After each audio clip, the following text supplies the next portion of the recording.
Welcome to Inside Games Daily, the only gaming news show brave enough to gaslight you into thinking that we are the bravest gaming news show. Yeah, if you saw another gaming news show that was brave, no, you didn't. That's us.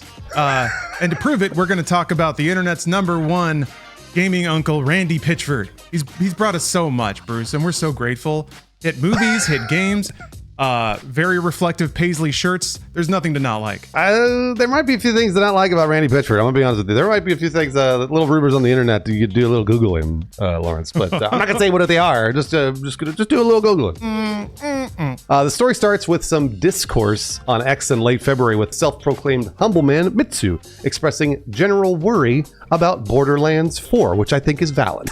Yeah, I think so as well. We'll get into the validity of our concerns in a minute. But yeah, at the time, Pitchford said he, quote, didn't need this energy right now. And that he, quote, shouldn't expose myself to this now, before blocking Mitsu after a generous day to let Mitsu see the reply. And then boom, into the black hole with you. I do want to say, also, Pitchford discovered, I think like most people, he was going to block him after a day and then was like, oh wait, I could just mute you.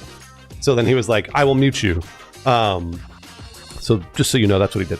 Then a few days ago, Midwest Games audience director Gothalion, by the way, is a very fine gentleman I've played games with many times, lamented the nature of this interaction, saying it was a shame Pitchford muted Mitsu because of some, quote, very valid concerns and, quote, mild takes. Yeah, and as residents of the internet for a couple of decades now, they were pretty mild. I'm going to be honest.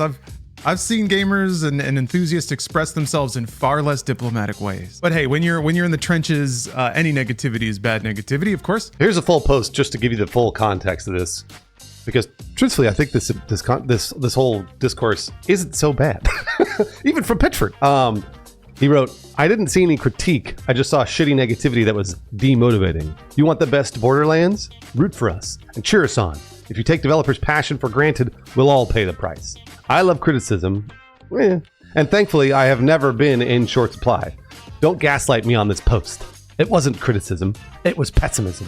It's toxic for people killing themselves for your entertainment, so fuck that noise." Yeah, there's a lot to use some social media verbiage here. There's a lot to unpack.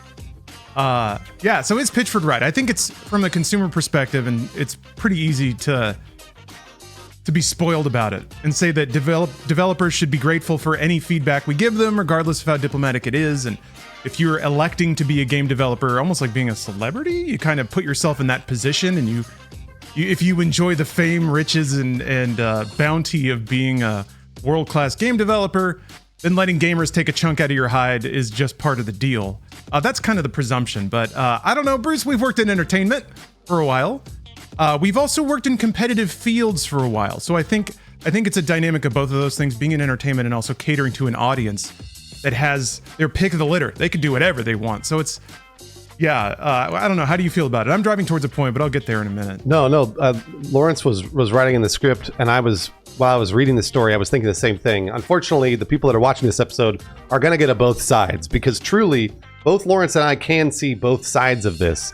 And I will say, just off the top, like I said before, this discourse between Gothalion, Mitsu, and Pitchford is really not that bad.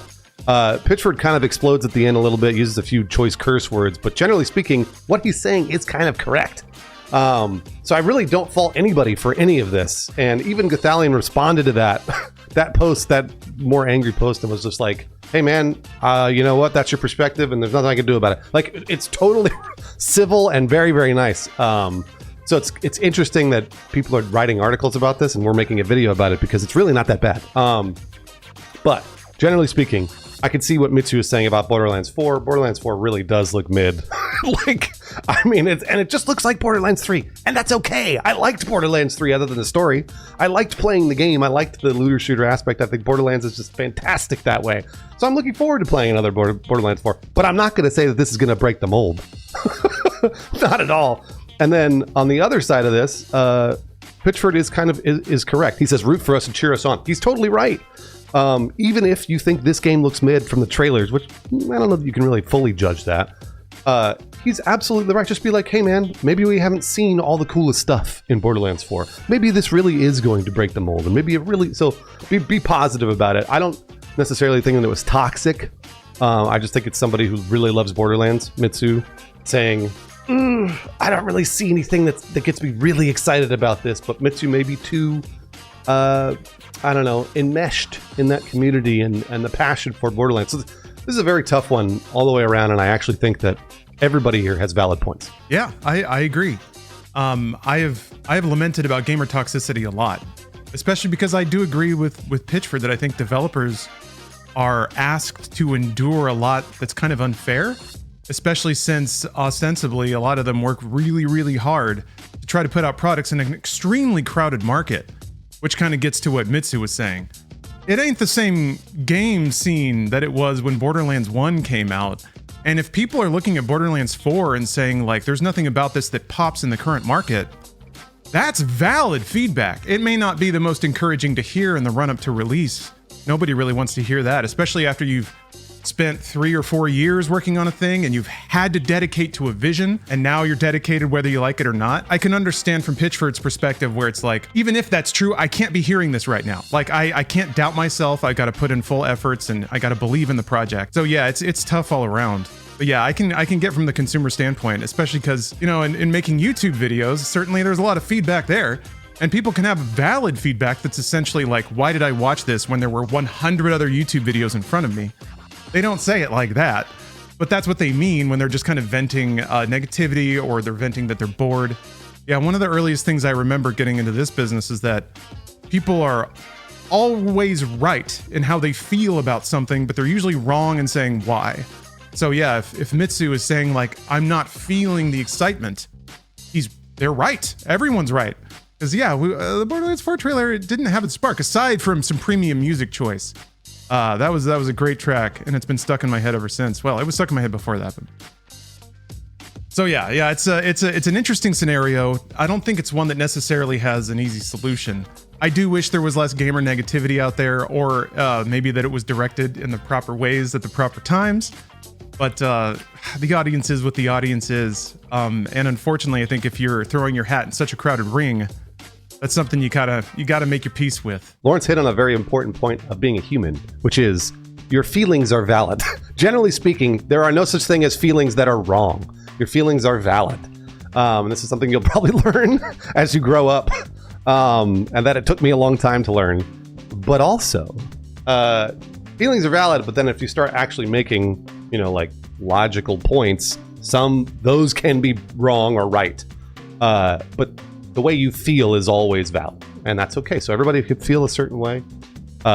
Let's just all make sure we don't, you know, start cursing at each other, which is tough, by the way. That's really hard to do if you're deep in the trenches like Pitchford is. So I think this is, hopefully you guys get something from this episode and not, oh, Lawrence and Bruce are just doing both sides. Maybe we are. Yeah, what I would caution to the audience is be aware of negativity as content in gaming media, because it's become a thing. Negativity for negativity's sake. People making up stories to be mad at, things that aren't even really true, but they're sellable and people buy it. But given the whole thing, let's bring this on. Well, I got 2 positive notes to end the episode on. First of all, was something that chat brought up in the stream yesterday that I didn't know about.